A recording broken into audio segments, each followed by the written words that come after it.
प्रिय भक्तों, भीष्म पितामह को इच्छा मृत्यु का वरदान था, यानी वे अपनी इच्छा से मृत्यु का समय चुन सकते थे।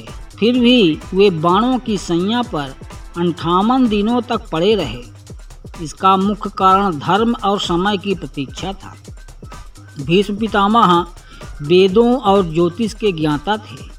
उन्होंने उत्तरायण, जब सूर्य उत्तर दिशा की ओर गमन करता है, मकर संक्रांति से शुरू होता है, को मृत्यु के लिए श्रेष्ठ माना। ऐसा माना जाता है कि इस काल में शरीर त्यागने पर आत्मा को मोक्ष प्राप्त होता है। महाभारत युद्ध के बाद जब वे घायल हुए, उस समय दक्षिणायन काल चल रहा था। इसलिए उन्होंने उत्तरायण की प्रतीक्षा करते हुए बाणों की सैया पर लेटे रहना स्वीकार किया तथा भीष्म पितामह चाहते थे कि युधिष्ठिर एक धर्मप्रिय और सक्षम राजा बने। इसलिए जब युद्ध समाप्त हो गया और युधिष्ठिर को राज प्राप्त हुआ, तब भीष्म ने उन्हें राजधर्म, दान धर्म, नारी धर्म, न्याय, राजनीति आदि अनेक विषयों पर उपदेश दिया। यह उपदेश शांति पर्व और अनुशासन पर्व में वर्णित है।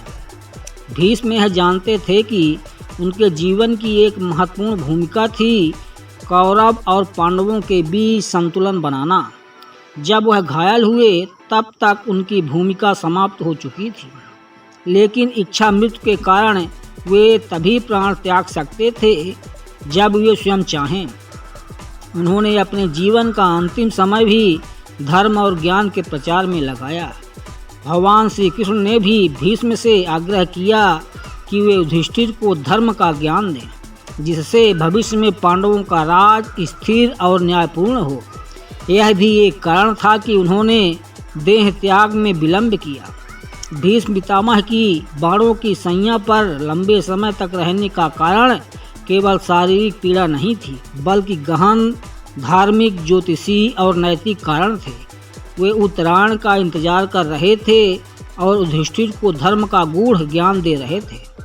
प्रिय भक्तों, इस प्रकार की रोचक जानकारी के लिए कृपया वीडियो को लाइक और चैनल को सब्सक्राइब करना ना भूलें।